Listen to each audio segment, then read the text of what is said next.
Bonjour tout le monde, merci de venir pour ce webinaire donc, qui va être présenté par Gilles-Emmanuel Truta, donc président directeur général de la société Audio Holding, et Laetitia Maffei, la directrice générale déléguée.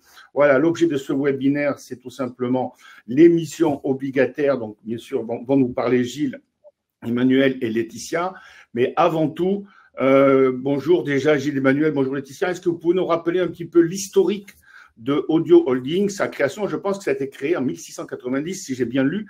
Voilà. Est-ce que vous pouvez nous rappeler un petit peu l'historique, vos différents métiers? Bien sûr, après, on parlera aussi des perspectives. Et bien évidemment, en fin de webinaire, on regardera les modalités justement et comment souscrire à cette obligation de premier rang. Voilà, donc on rappellera bien sûr les principes tout à l'heure. Bonjour Gilles-Emmanuel, bonjour Laetitia, je ne sais pas qui c'est qui veut prendre la parole en premier. Bonjour Christian, merci de nous recevoir aujourd'hui.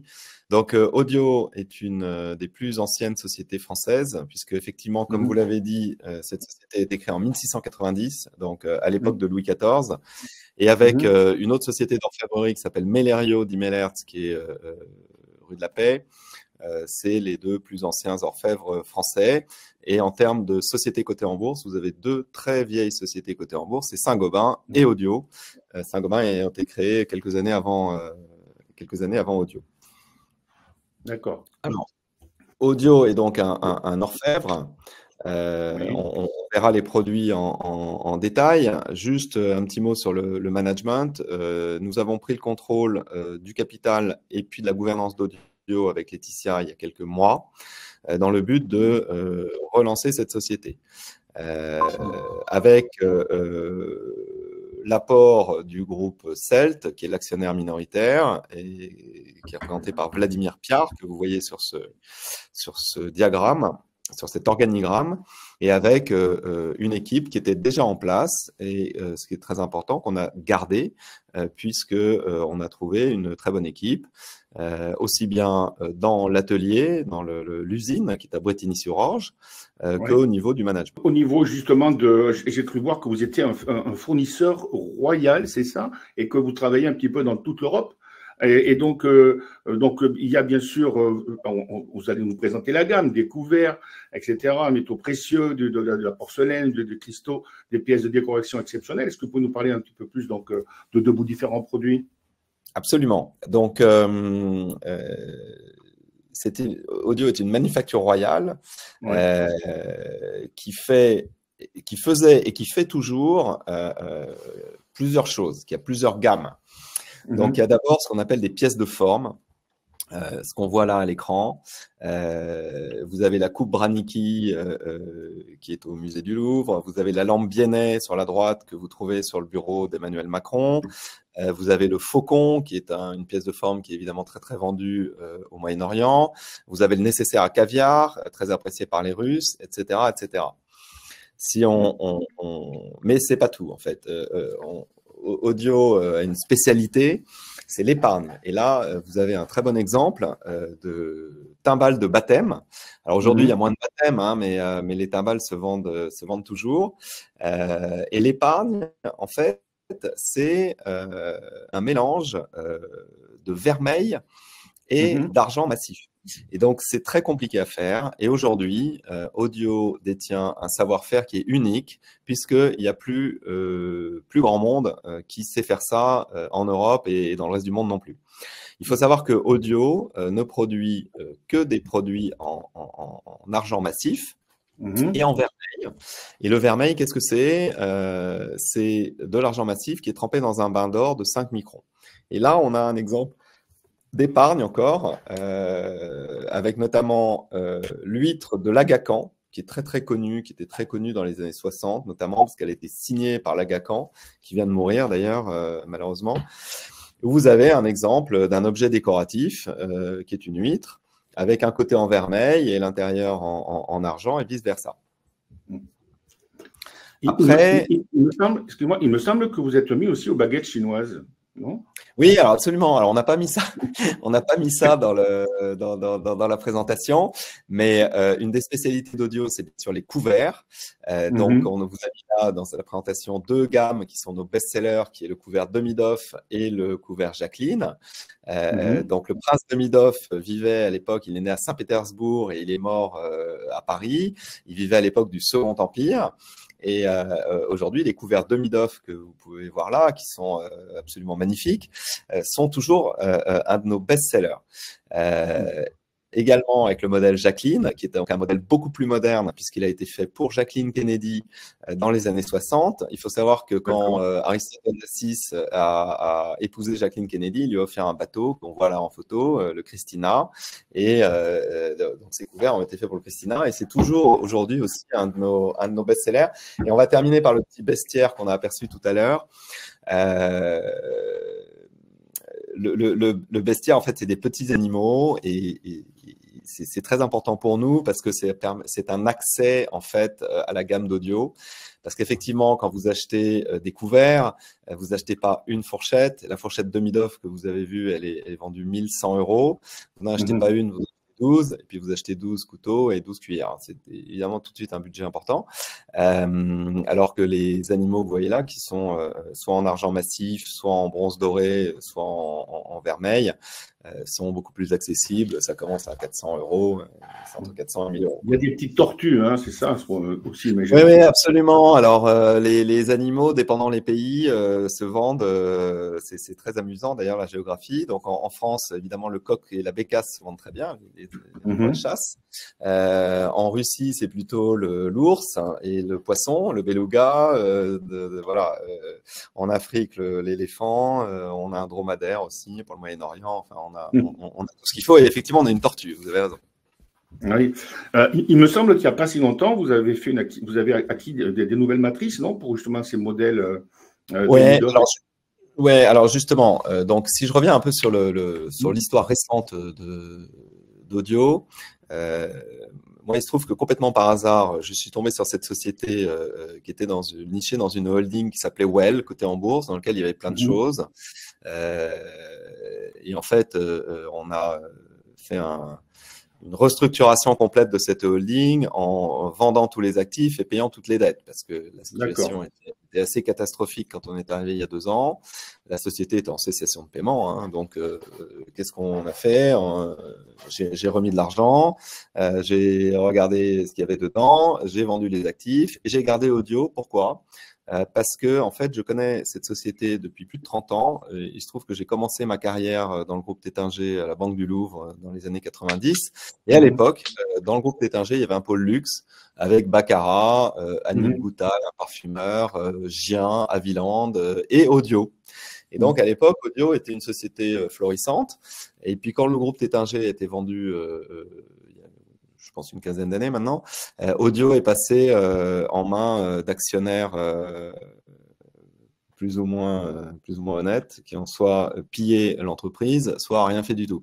Et donc il y a un manque cruel d'investissement dans cette entreprise, et c'est pour ça qu'on lève de l'argent. On a commencé à réinvestir dans l'outil de production à Bretigny-sur-Orge, donc parce que cette société a un nom très connu, des clients prestigieux qui sont des familles royales. Et tout ce qui tourne autour, des stars, etc., mais de haut niveau. Et en revanche, il y a des goulets d'étranglement dans la production. Et donc, le but, c'est de résoudre ces points-là et également d'acheter de la matière première qui est l'argent. On y reviendra tout à l'heure. En fait, c'est ce qu'on appelle, vous êtes dans ce qu'on pourrait appeler l'ultra-luxe, en fait, c'est ça? Absolument. Alors, on va faire un petit peu d'histoire parce que vous allez voir que c'est tout à fait passionnant. Donc, Jean-Baptiste Claude Audio, qui est le second du nom. L'entreprise a été fondée sous Louis XIV, mais elle a commencé vraiment à se développer sous Louis XV et surtout sous l'Empire, puisque Napoléon et surtout Joséphine aimaient beaucoup. Tu peux tourner la page, s'il te plaît, Laetitia, voilà. Aimaient beaucoup Audio.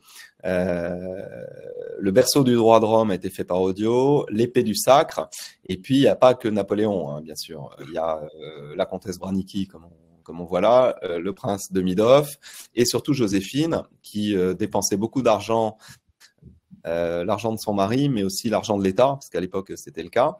Et donc, toute la noblesse d'Empire qui est arrivée, et la bourgeoisie, parce qu'en fait, la Révolution, c'est la bourgeoisie qui a pris le pouvoir, hein, se sont tous achetés énormément d'audio. Ça a continué avec le prince de Midov sous le Second Empire. Et puis ensuite avec Louis-Philippe, et si on regarde effectivement cette slide avec la photo de Jacqueline Kennedy, jusqu'à l'époque actuelle où on a Nancy Walton, d'ailleurs, qui est la femme la plus riche du monde. Hein. C'est dans Forbes il y a un mois, je crois. Le fondateur de Blackstone, pour ceux qui connaissent le private equity, le prince Albert de Monaco, la famille Rothschild, etc., etc. Et donc, non. Ah, alors. Parce que maintenant que nous avons peut-être, enfin, nous avons un nouveau point, peut-être que le Vatican sera un nouveau client, non? Alors, écoutez, absolument, on serait ravis d'avoir également le Vatican. Voilà, mais bon, on a parlé de Lagacan tout à l'heure qui vient de mourir, mais c'était un bon client, son frère aussi. Et surtout, ce qui est important, c'est que beaucoup de pièces d'audio sont dans des musées. Alors, la coupe Branicki que vous avez là, au musée d'Amsterdam, au Met à New York, au Louvre également, et bien sûr au musée des arts décoratifs à Paris, où il y a une collection tout à fait intéressante de pièces d'audio. Le musée des arts décoratifs a fait une rétrospective audio en 2017. Malheureusement, je ne l'ai pas vu parce qu'à l'époque, je n'étais pas encore dans audio, mais il y a un très beau catalogue. Et il y a exactement, tout à fait. Et donc, qu'est-ce que je veux dire? Vous êtes vraiment purement, enfin, franco-français, ou vous essayez aussi d'aller un petit peu à l'étranger? J'ai cru voir d'ailleurs que vous étiez plutôt dans le Golfe aussi, non, récemment? Alors, c'est une bonne question parce que nous sommes franco-français dans le savoir-faire, mais les clients sont tout à fait très internationaux en fait. 90% du chiffre d'affaires à peu près est fait à l'étranger. Les grands marchés étant les États-Unis, la Russie et le Moyen-Orient. L'Angleterre aussi, et enfin la France où on a une boutique à Paris. Mais ce qui est français, c'est le savoir-faire. Et ça, c'est unique. Et il n'y a qu'en France qu'on est capable de faire des choses de la qualité d'audio aujourd'hui. Alors, c'est vrai depuis longtemps, mais ça se confirme parce que le savoir-faire est perdu un peu partout. Mais nous l'avons conservé chez Audio. Et il n'y a pas beaucoup de grandes maisons aujourd'hui qui ont ce savoir-faire-là, même en France. Et donc, la valeur de la société réside dans le nom, la marque, dans les clients qui sont prestigieux, vous l'avez compris, mais aussi dans le savoir-faire. Voilà. Et donc, on est entreprise du patrimoine vivant et on a des archives historiques qui ont une valeur inestimable qu'on ne connaît pas puisqu'on doit encore inventorier ces archives, les restaurer et les numériser. Ça fait partie des investissements qu'on doit faire absolument. Et on a aussi des moules historiques qui ont également une grande valeur. Donc, mon but en tant que chef d'entreprise, c'est de créer de la valeur pour les actionnaires et donc de valoriser tous ces éléments-là qui aujourd'hui ne sont pas valorisés. Alors, si on passe effectivement sur la concurrence, il y a un écosystème dans lequel nous sommes chez Audio, qui est composé essentiellement, alors il y en a plus que ça, hein, mais on a choisi les principaux, de P4K, de Christophe et Buccellati. Alors, ils sont tous intéressants, je vais dire un mot sur chaque. P4K, c'est la même qualité que Audio. Pourquoi? Parce qu'on produit pour P4K. On ne produit pas tout, mais on produit l'essentiel des couverts pour P4K. P4K appartient à Hermès à 100%. Et ce qui est intéressant, c'est que le positionnement de P4K est comme Audio très luxe, mais P4K a une gamme très moderne, très contemporaine. Et nous avons, vous l'avez vu, une gamme très classique. Et donc, il n'y a pas de cannibalisation entre les deux, ça c'est très important. Christophe, qui est un acteur français très important, très connu à l'international, lui est dans une gamme inférieure puisqu'il fait du métal argenté. Et, il y a une très belle exposition Christophe au musée des arts décoratifs cette année. Et Buccellati, qui est donc une maison italienne. Et Buccellati, c'est très intéressant c'est un peu le benchmark qu'on a parce que Buccellati faisait beaucoup de décoration et d'art de la table il y a une vingtaine d'années. Et puis, ils ont petit à petit, ils se sont translatés vers la bijouterie et même la joaillerie. Et c'est quelque chose qu'on veut faire aussi, tout simplement parce que les marges sont très supérieures dans la bijouterie et la joaillerie que ce qu'elles sont dans les objets de déco et l'orfèvrerie, pour une raison simple, c'est que le poids d'argent ou d'or est bien inférieur dans la bijouterie que dans l'orfèvrerie classique. Et donc, les marges sont supérieures parce que souvent, le prix de vente est plus élevé aussi. Alors justement, comme on est en train de parler de l'or, j'ai regardé un petit peu le prix de l'once d'or, ce qu'on appelle le Troy Ounce, qui valait $1 300 en mars 2019. Aujourd'hui, il vaut $3 240. Donc, soit il a augmenté de 150% quasiment sur les 6 dernières années. L'argent, c'est pareil. On est passé de $14 à $33. Est-ce que vous allez faire comme Hermès qui a dit, moi, face au tarif douanier de Trump, je vais répercuter, etc., la hausse. Alors, ça peut être la hausse des matières premières, tout comme la hausse des tarifs douaniers. Comment ça se passe du coup? Quelle est votre stratégie vis-à-vis de Alors, je vais faire une réponse politique, c'est-à-dire que je vais répondre à côté tout d'abord, puis après je rentrerai dans le vif du sujet. Mais on a une slide là qui montre qu'on est vraiment dans le domaine de l'ultra-luxe. Donc, l'ultra, il n'y a pas de crise parce qu'en fait, c'est des gens qui ont toujours de l'argent. Bon. Et pourquoi les gens achètent audio? Enfin, pourquoi notre clientèle achète du audio? Pour 3 raisons. D'abord, parce qu'ils achètent une œuvre d'art, parce que c'est absolument magnifique. Et c'est difficile à trouver parce qu'il n'y a pas beaucoup de maisons dans le monde qui font des choses comme ça, numéro 1. Numéro 2, ils achètent l'histoire de France prestigieuse. Et ça, c'est très, très important. Notre pays a un passé quand même magnifique et c'est tous ces gens qui s'intéressent en fait à la culture et à l'histoire achètent ça. Et troisièmement, ils achètent une valeur… un peu valeur refuge, quoi. Une valeur refuge, exactement. Pourquoi? Parce que quand vous achetez des pièces audio, elles sont totalement liquides dans le monde entier au coin de la rue. C'est-à-dire que vous allez toujours trouver quelqu'un qui va vous racheter ça au poids de l'argent ou au poids de l'or. Au moins. Probablement un peu plus, mais au moins. Et donc, tout le monde sait qu'on peut avoir soit des revers de fortune dans la vie, ou soit on veut simplement transmettre à ses enfants quelque chose. Et donc, audio, on l'achète pas que pour soi, pour les générations futures. Et ça, c'est très important. Après, pour répondre plus précisément à votre question, effectivement, s'il y a des tarifs douaniers de 10, 20, 30%, ça n'a pas d'impact sur la clientèle. Si c'est 200%, là, c'est ingérable. On est bien d'accord. D'accord. Juste au niveau du… En fait, si j'ai bien compris, votre marché de l'ultra-luxe s'élargit en fonction du nombre de millionnaires ou milliardaires qu'il y a dans le monde. Alors, c'est exactement ça.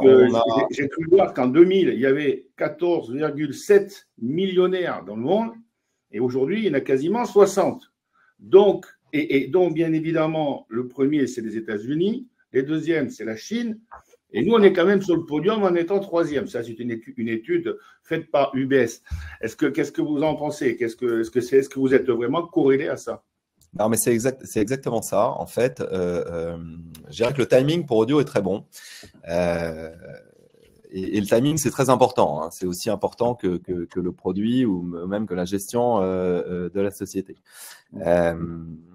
Et là, on a un bon timing chez Audio. Pourquoi? Parce que d'abord, suite au Covid, il y a un retour aux arts de la table et à l'intérieur. Les gens dépensent de l'argent pour leur intérieur et les pièces d'audio, que ce soit des pièces de décoration ou des couverts, rentrent dans ce cadre-là.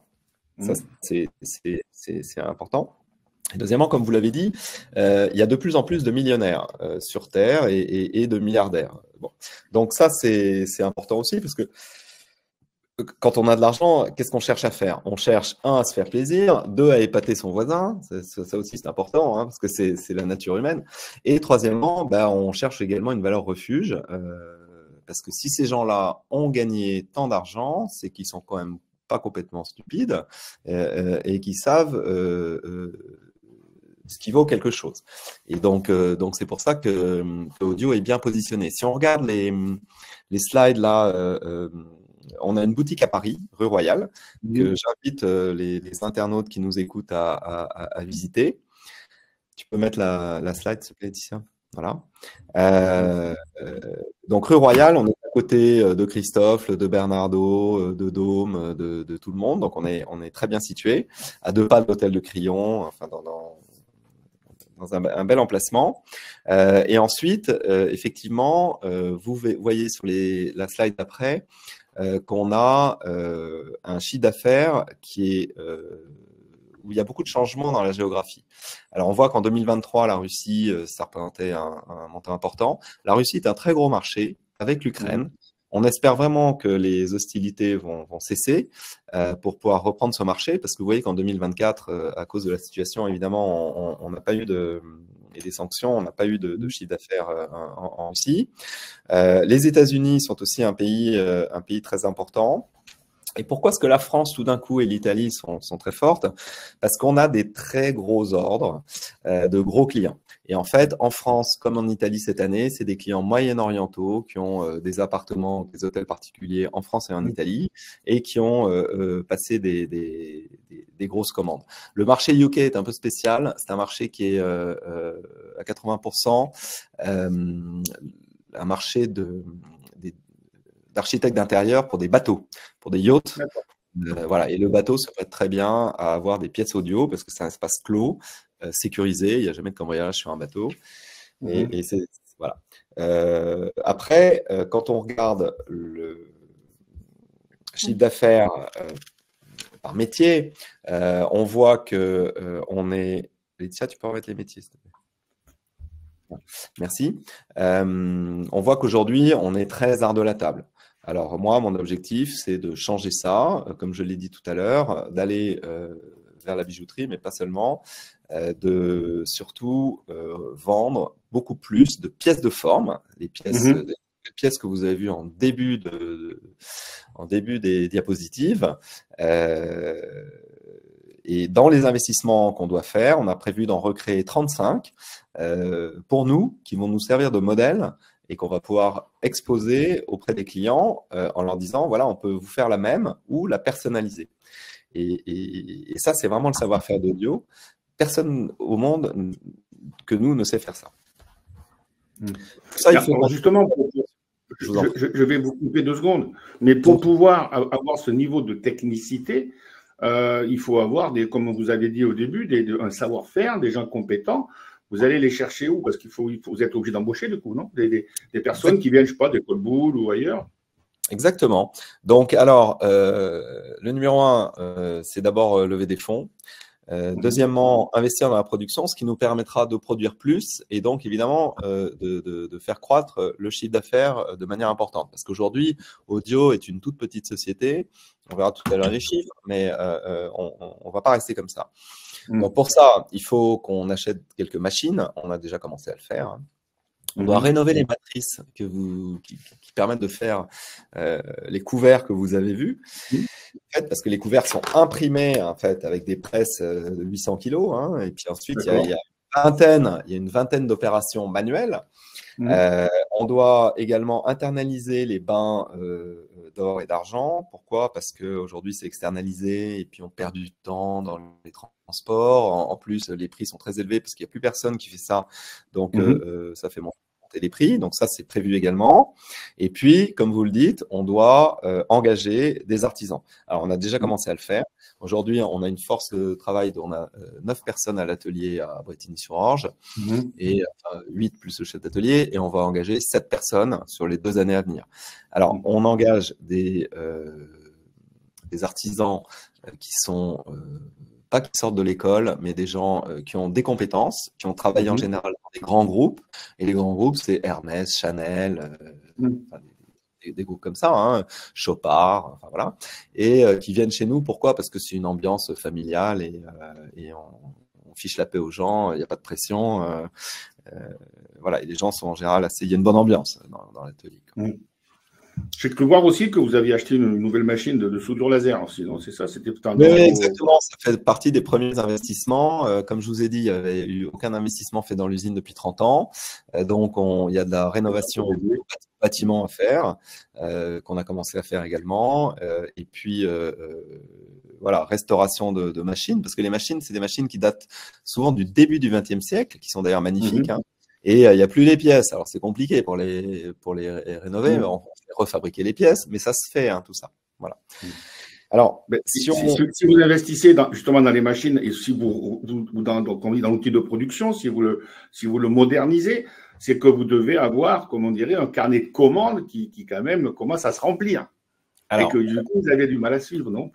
Oui, alors effectivement, on a un très beau carnet de commandes. Audio, c'est la belle endormie. Donc, moi, mon rôle en tant que manager, c'est justement de réveiller la princesse là, et faire en sorte que tout aille bien, numéro un, et deuxièmement, que ça se développe. Donc, le chiffre d'affaires sur 2024, c'était 1,1 million. Donc, tout petit, hein, c'est une petite boulangerie, hein, 1,1 million. Donc, pour une société avec le prestige et la renommée d'Audio, c'est assez étonnant. Mais c'est la situation que j'ai trouvée, mais une société profitable. Et on a un objectif à 2 millions ou un peu plus cette année, sachant qu'on a déjà un carnet de commandes à fin mars d'1,8 million. Donc, en hausse de quasiment 50% par rapport à l'année dernière. Oui, exactement, juste en menant quelques actions, voilà, quelques actions commerciales. Moi, quand je suis arrivé, je pense que j'ai compris ou pas très bien lu, je pense, parce qu'il dit que le chiffre 2024 était nul. Alors, est-ce que vous pouvez expliquer? Enfin, nul à zéro. Hein, Pardon, excusez-moi. Il y a Mathieu, apparemment, il a lu le compte-rendu de vos résultats. Il a dit que le chiffre d'affaires en 2024 est à zéro. Est-ce qu'on peut expliquer? Oui, alors en fait, il y a deux entreprises. Il y a Audio Holding qui détient Audio. Donc moi, quand je suis arrivé, j'ai fait le ménage chez Audio Holding. Le ménage est presque terminé. Hein. On a injecté de l'argent, on a payé tous les gens qui n'avaient pas été payés depuis 2021, hein, quelquefois, et des sommes considérables. La Société Générale qui gère nos titres, hein, parce que la société est cotée en bourse, on lui devait à peu près 150 000 euros. Enfin, c'est pas des petites sommes. Donc on a payé tout le monde. On a vendu, comme j'ai dit, toutes les participations. Et Audio, c'est ça. Alors, à partir de 2025, alors déjà sur 2024, on va le faire prochainement, mais à partir de 2025, les comptes consolidés, on va produire des comptes consolidés qui seront audités, qu'on n'a pas fait aujourd'hui parce qu'il y avait trop de différences justement entre la holding qui vient de très très loin et puis la société opérationnelle. Ce qui est important, c'est la société opérationnelle, parce que demain, ça va être consolidé, donc ça va être la même chose. La société opérationnelle, comme vous pouvez voir sur le tableau que présente Laetitia là, en 2024, il y a une très belle marge nette, hein, puisque la marge nette a doublé par rapport à 2023. On a à peu près 12% de marge nette, ce qui est remarquable sur un petit chiffre d'affaires comme ça. Voilà. En 2025, vous voyez qu'on prévoit de faire 2 millions 100 et puis après 3 millions, etc. Donc on ne dit pas qu'on va faire non plus 50 millions l'année prochaine. On reste très prudent. Voilà. Donc c'est pour ça qu'il y a une différence importante entre la holding qui a vocation à pas avoir beaucoup de chiffre d'affaires, hein, jamais, mais c'est pas le cas évidemment dans la filiale. Alors justement, il y a une question très intéressante d'un participant qui me dit, mais est-ce que vous n'auriez pas été, ou est-ce que, par exemple, approché par justement des grands groupes de luxe, comme Hermès, justement, puisque on cite. Voilà. Alors, on travaille avec Hermès, hein, qui est un partenaire, puisqu'on produit pour Puforca, qui est une filiale d'Hermès. On a de très bonnes relations avec le groupe et le but, c'est aussi de se développer ensemble pour produire plus pour eux. On produit aussi pour d'autres fabricants en marque blanche. Hein.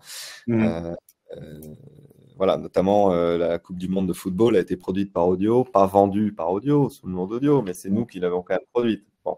Et ça, c'est des choses aussi qu'on veut développer. J'ai rendez-vous bientôt dans une grande chaîne d'hôtels mondiale pour faire une ligne pour eux.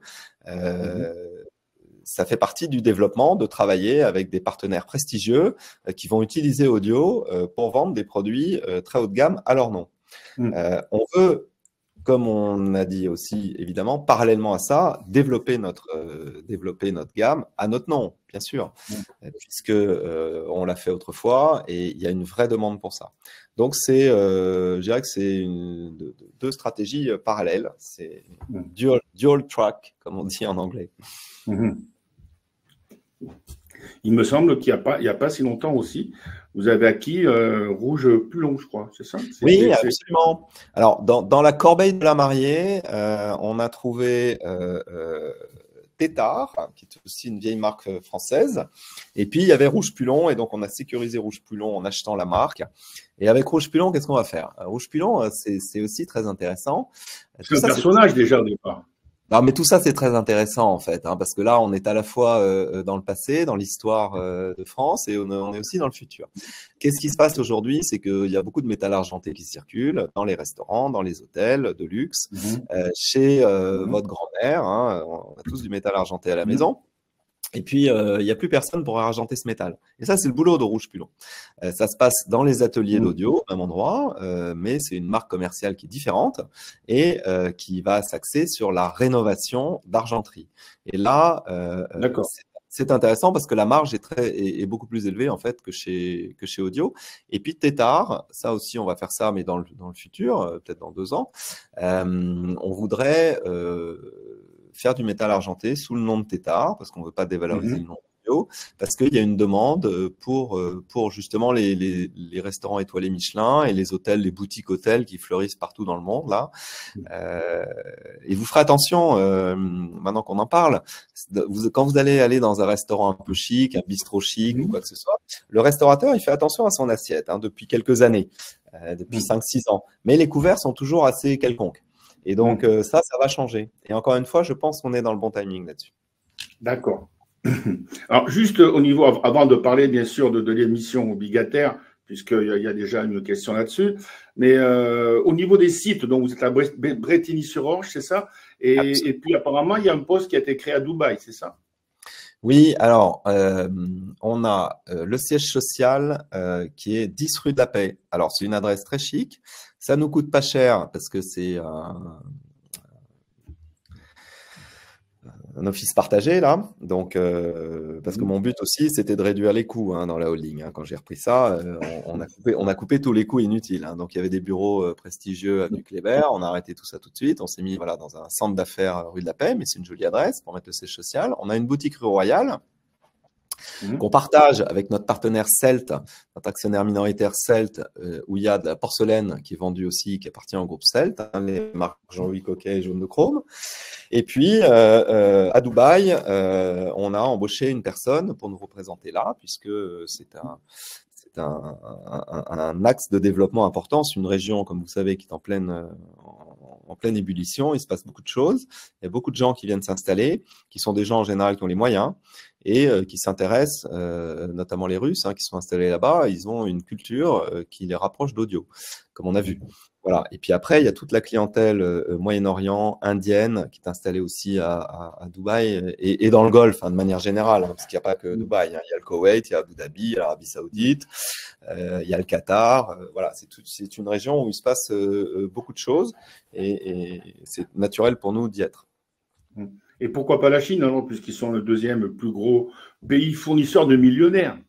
Oui, alors, on est une PME, toute petite encore, on ne peut pas aller partout. Ouais, d'accord. Donc, évidemment, l'Asie nous intéresse, le Japon, la Corée d'abord, et puis peut-être la Chine un peu plus tard, oui, effectivement. Mais déjà, on va se concentrer sur nos marchés actuels, qui sont, je répète, États-Unis, Angleterre, Russie quand on pourra, et Moyen-Orient. Et puis après, effectivement, l'Asie, ça fait du sens, oui. D'accord. Alors, justement, on va peut-être parler un petit peu de cette émission obligataire. Alors, donc, si je fais le résumé de ce que vous avez dit, donc 2024, c'était la fin de la phase de restructuration, c'est ça? Voilà, 2024, c'était ça. Et donc, en 2025, Ben là, donc, du coup, il y a la modernisation un petit peu donc, de tout l'outil de production. Vous avez acquis des nouvelles matrices pour pouvoir travailler. Apparemment, vous avez rénové les bâtiments, acheter des soudures laser, moderniser l'outil de production, embaucher des personnes pour faire travailler tout ça. Est-ce que j'ai bien résumé? Oui, vous avez bien résumé. On a peut-être une slide sur ce qu'on a fait en 2024-2025. Je ne sais plus si on l'a dans cette. Oui, celle-là. Voilà. En fait, quand on arrive quelque part, d'abord on restructure. Alors dans la holding, il y avait beaucoup de choses à faire. Ça nous a pris 1 an et demi. Hein, on l'a fait. Maintenant, c'est quasiment terminé. Et puis dans la filiale, on a fait un audit de tout ce qu'il fallait faire. Et là, on s'est aperçu qu'effectivement, il y avait pas mal d'investissements à faire. Alors pas mal d'investissements, ça reste raisonnable, hein, mais encore faut-il le faire. Donc, on a aussi pris le contrôle de la filiale audio parce qu'il y avait une option qui n'avait pas été exercée, qu'on a exercée. Et comme on a la chance d'être coté en bourse, en fait, il y a aussi un travail à faire qu'on a commencé à faire sur le titre audio, l'action audio qui était. Alors, on est au marché libre hein, qui s'appelle Access maintenant. Ouais. Mais il y avait en 2024, il y avait peut-être une cotation par mois. Aujourd'hui, on a presque une cotation par jour. Alors, c'est pas. La liquidité n'est pas formidable, alors, mais. À quand Euronext Growth? À quand Euronext Growth, du coup? Anciennement appelé Alternext. C'est ça. Alors, pour le moment, on est bien sur le marché libre. En temps utile, on fera ce qu'il faut pour passer sur Euronext Growth. Mais on veut d'abord se développer, montrer des chiffres et avoir déjà une meilleure liquidité sur Access avant de… Parce que, encore une fois, moi, je fais attention aux frais.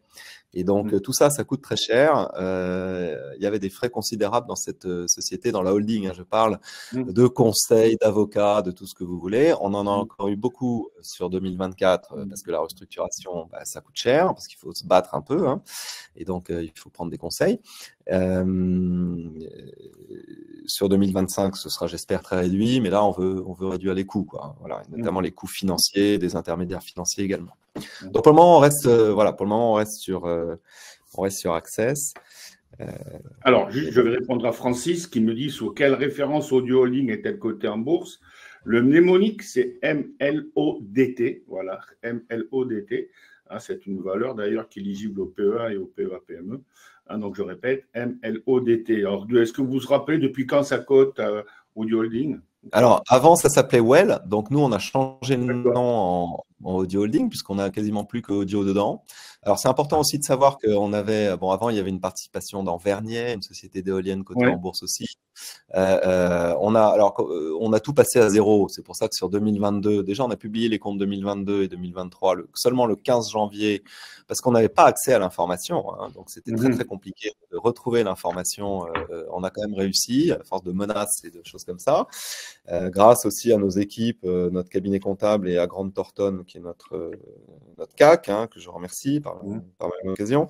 Et là, on a passé tout à zéro. Mais en 2025, on va probablement pouvoir avoir des reprises sur provision parce qu'on a une créance sur Vernier à travers une autre filiale qui nous reste, qui s'appelle Well Energy.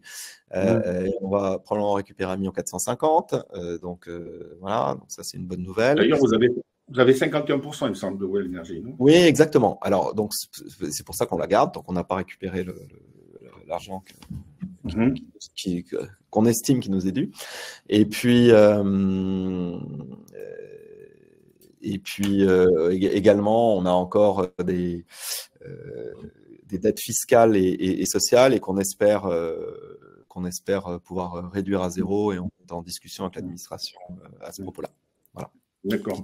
Alors, on va peut-être maintenant parler un petit peu de cette émission d'obligations de premier rang non garantie. Déjà, est-ce que vous pouvez préciser, expliquer aux internautes ce que signifie premier rang et non garantie?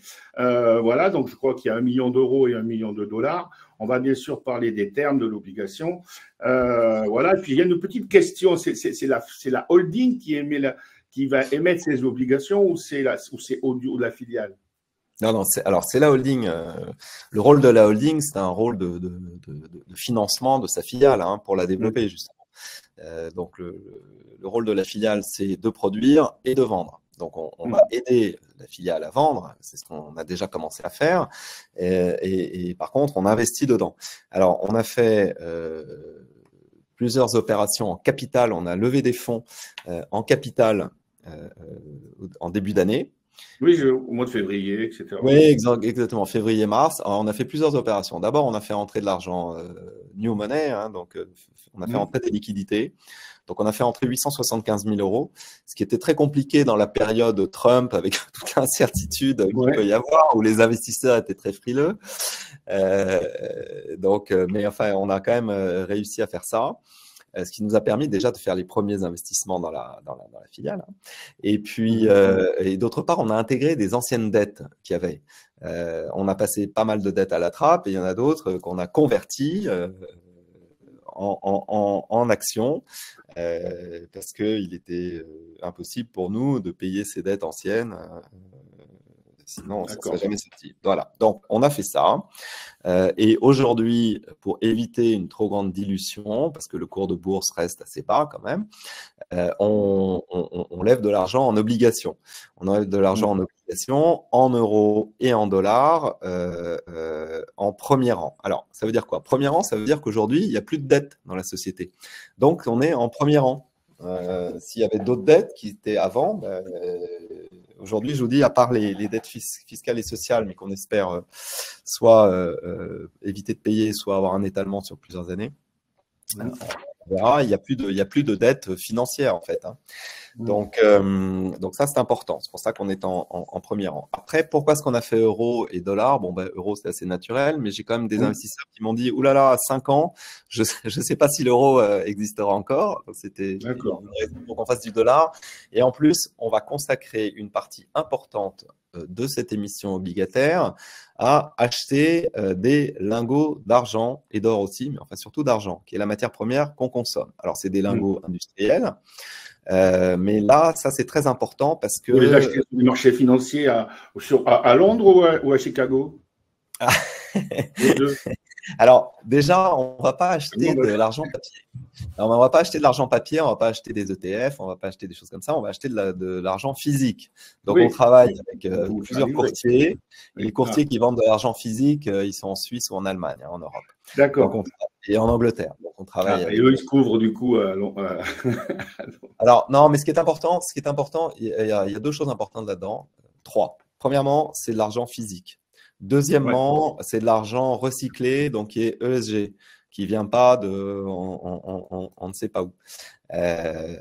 Et troisièmement, cet argent sera stocké pas à Brétigny-sur-Orge, parce que c'est dangereux, mais sera stocké chez le broker. Et on fait venir chez nous les quantités dont on a besoin pour travailler. Au fur et à mesure, d'accord. Alors, ce que je peux rajouter, peut-être, je précède vos questions, hein, Christian, c'est qu'en fait, si on fait un peu d'histoire, parce que je me suis du coup, depuis que je suis devenu actionnaire d'Audio, j'ai beaucoup travaillé sur le marché de l'or et de l'argent, qui est assez complexe, comme chacun sait. Donc, nous, d'abord, on ne fait pas de spéculation. Ça, c'est important.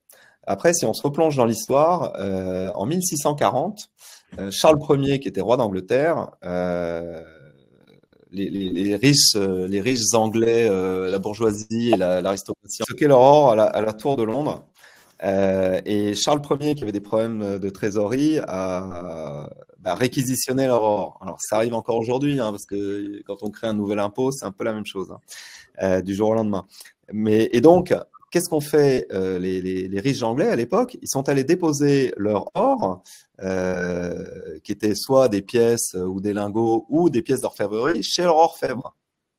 Et leurs orfèvres sont devenus en fait leurs banquiers en leur donnant un certificat de dépôt. Et en fait, c'était un peu le début de la monnaie fiduciaire, ça. Puisque le certificat de dépôt, c'est un bout de papier que les gens ont commencé à s'échanger. Et c'est comme ça que les orfèvres sont devenus quelque part des banquiers de l'Angleterre et puis de la France de cette époque-là. Et donc là, finalement, on répète un peu l'histoire parce que qu'est-ce qu'on fait là? On va acheter du métal qu'on va garder en réserve et qu'on va utiliser pour la production. Mais une fois qu'on a produit une pièce en argent, c'est toujours de l'argent. Vous voyez ce que je veux dire? C'est plus un lingot, c'est un produit fini, mais c'est la même chose. Ça reste chez nous jusqu'à ce que ce soit vendu au client.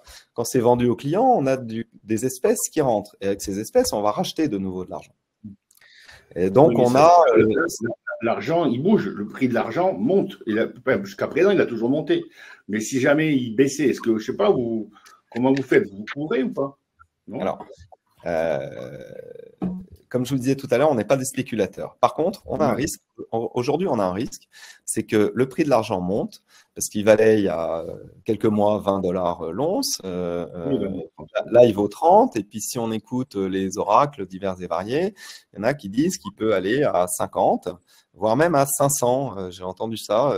J'ai passé des heures à regarder des vidéos YouTube de Family Office aux États-Unis qui sont spécialistes sur l'argent et sur les métaux. Il y a des gens qui disent que l'or va aller à 5000 et l'argent à 500. Bon, il est clair que même si ça va à 50 $, rapidement, ça nous pose un problème, puisque nous, nos prix sont établis pour l'année 2025 et on ne va pas augmenter nos prix tout d'un coup parce que le client ne le comprendrait pas et ne suivrait pas. Donc, on veut absolument acheter des réserves d'argent qui vont nous permettre de faire le chiffre d'affaires qu'on a prévu de faire en 2025 et 2026 pour avoir un peu de visibilité. Si le prix de l'argent monte, on est tranquille, on dort sur nos deux oreilles. Si le prix de l'argent baisse, ok, on a un coût d'opportunité puisqu'on aura acheté de l'argent à 30 et puis ça peut redescendre à 20, mais pareil, on dort sur nos deux oreilles parce que si là, le prix de l'argent baisse, on ne va pas baisser nos prix non plus. Hein. Nos prix ils restent stables et le client, il achète une pièce et il veut que ça reste stable. Alors après, en 2026, peut-être on augmentera de 5% ou de 10%, mais si le prix de l'argent monte de 50%, on ne va pas augmenter nos prix de 50%, ce n'est pas possible.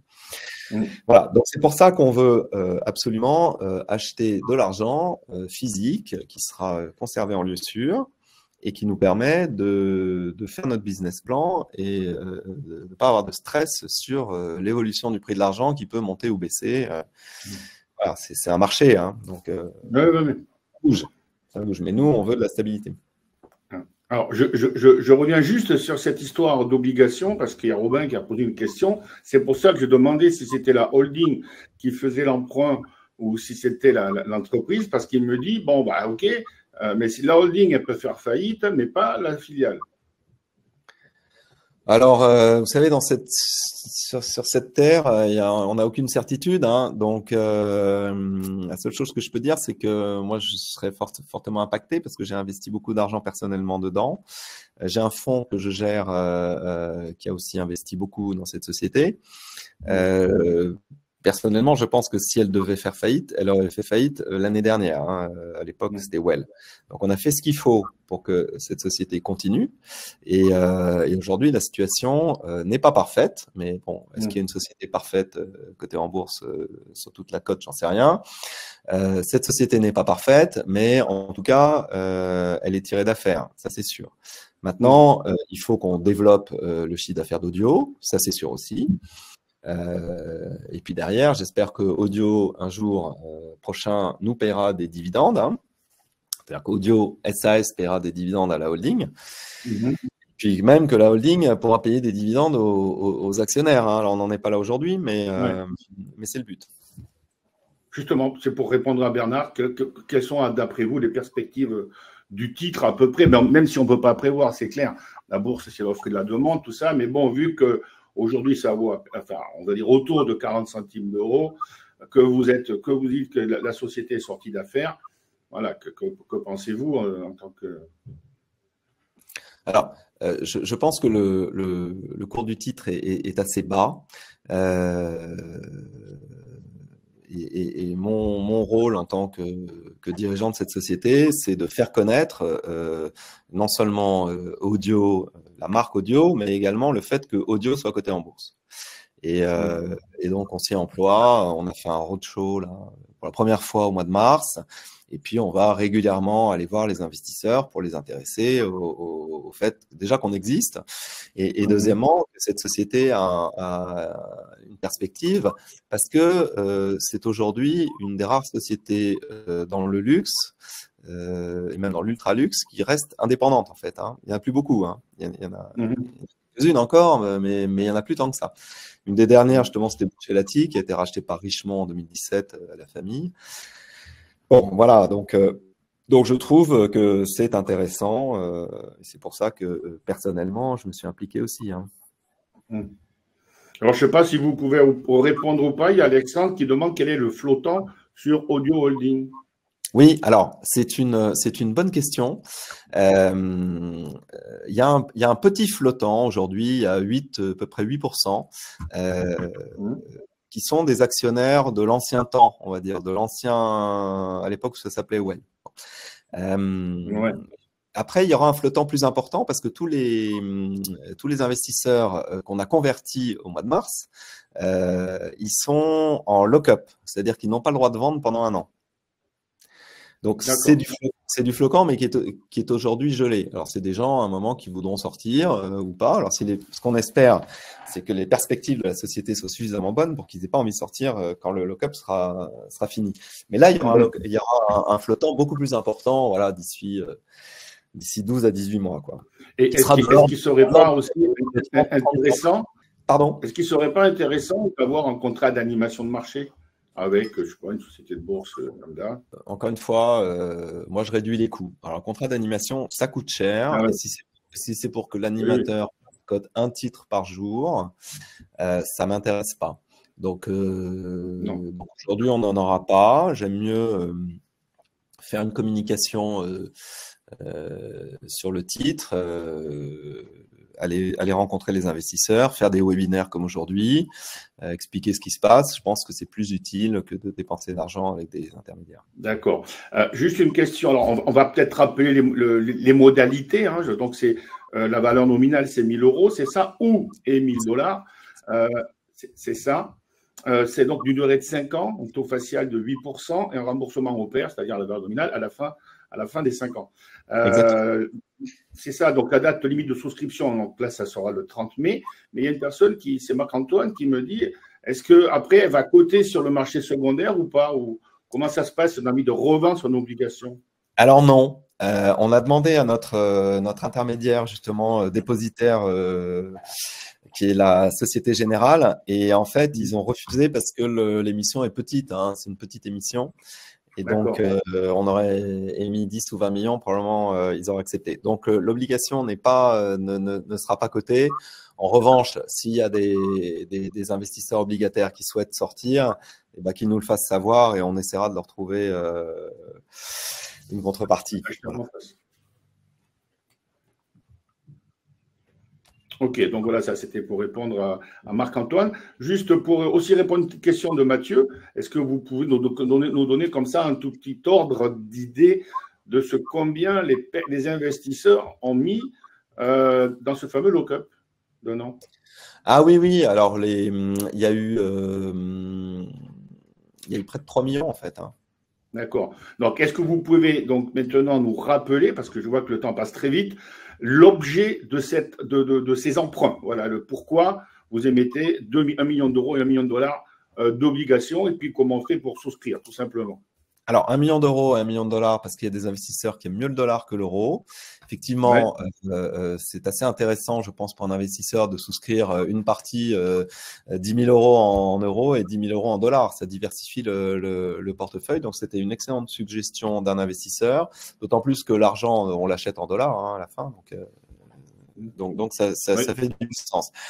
Ensuite, on va utiliser cet argent, comme le montre la slide là, qui est assez détaillée, pour embaucher des artisans, pour recréer 35 pièces de forme qui vont nous servir de modèle, pour avoir un peu un stock de couteaux et de choses comme ça dont on a besoin. On veut internaliser les bains d'or et d'argent et on veut acheter un stock tampon, on va dire, une réserve métallique d'argent et d'or. En fait, d'accord, c'est ça. Donc, c'est vraiment faire les stocks. Oui, allez, excusez-moi. Oui, ce qui est important de savoir sur Audio, c'est qu'on s'est rendu compte qu'il n'y avait pas un problème du côté de la clientèle, pas de problème de demande, mais un problème du côté de la production, qu'il fallait vraiment améliorer, notamment d'abord avec la rénovation des matrices, parce que avoir des matrices trop usagées, c'était une perte de temps dans la production énorme. Donc, voilà, on s'est rendu compte qu'en améliorant la production, on peut du coup après augmenter les ventes et augmenter la clientèle. C'est ça l'objectif. Et c'est pour ça qu'on trouvait que c'était intéressant, que c'est une société qui est vraiment intéressante, qui est très loin de son potentiel. D'accord. En plus, comme on vous dit, elle date quand même de 1690, donc voilà. Et comme on dit, il y a un certain savoir-faire, elle fait partie de l'entremise du patrimoine vivant, etc. Donc, ok. Juste, quels sont les… Donc, oui, ce que je voulais dire, c'est que c'était par minimum 10 obligations, hein, c'est ça.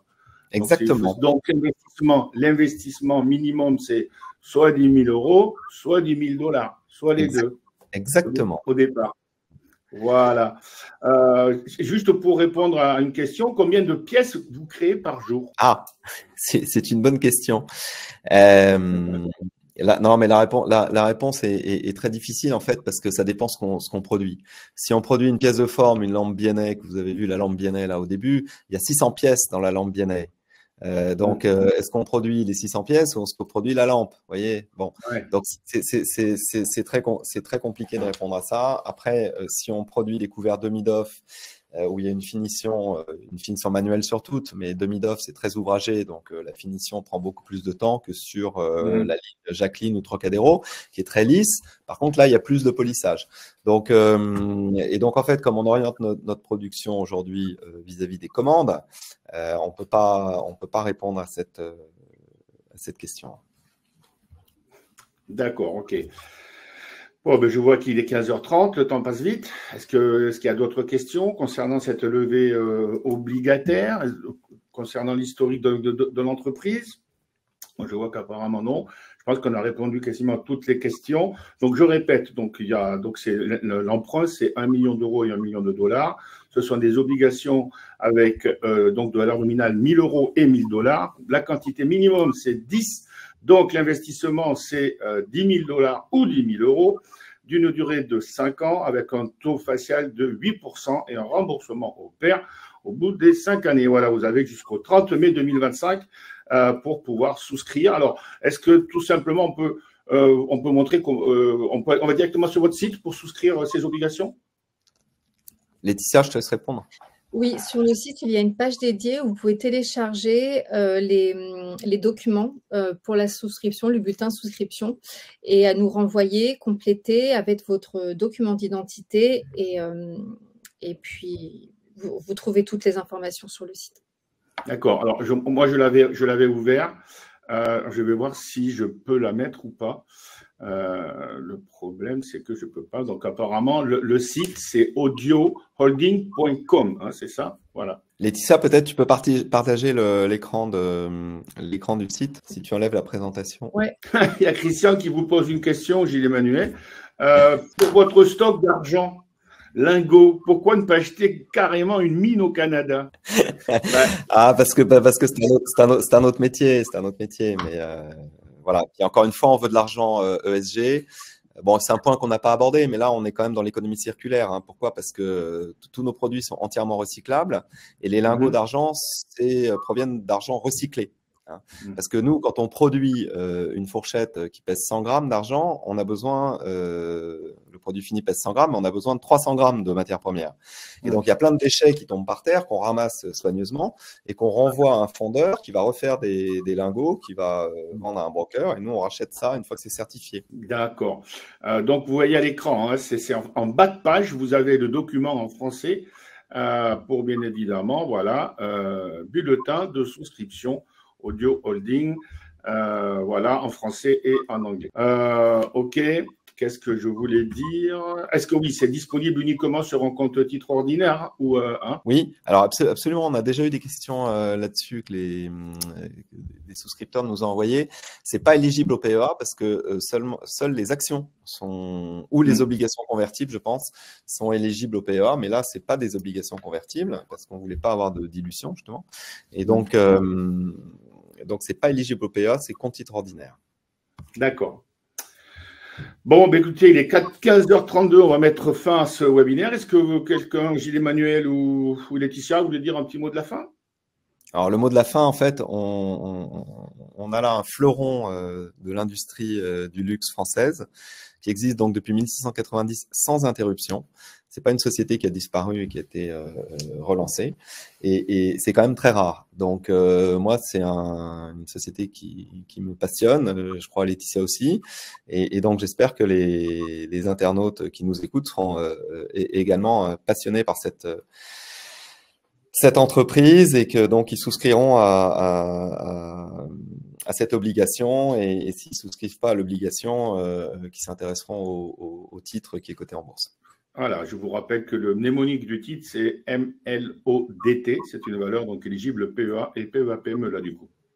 Exactement. Voilà. Ben écoutez, je vous souhaite une excellente fin d'après-midi. Merci à tout le monde d'avoir pris du temps pour écouter donc Gilles Emmanuel et Laetitia donc concernant cet emprunt, cette émission obligataire. Je vous rappelle de 1 million d'euros et 1 million de dollars. Vous retrouverez toutes les caractéristiques d'ailleurs sur notre site, sur le site aussi de Audio et n'hésitez pas, voilà, même au pire à leur poser des questions. Bien sûr, ils feront un plaisir de vous répondre. Voilà, bonne fin de journée à tout le monde. Merci beaucoup. Au revoir Laetitia. Au revoir Gilles Emmanuel et puis Merci beaucoup. une prochaine fois. Merci beaucoup Christian. À bientôt. Merci beaucoup. Au revoir à tous.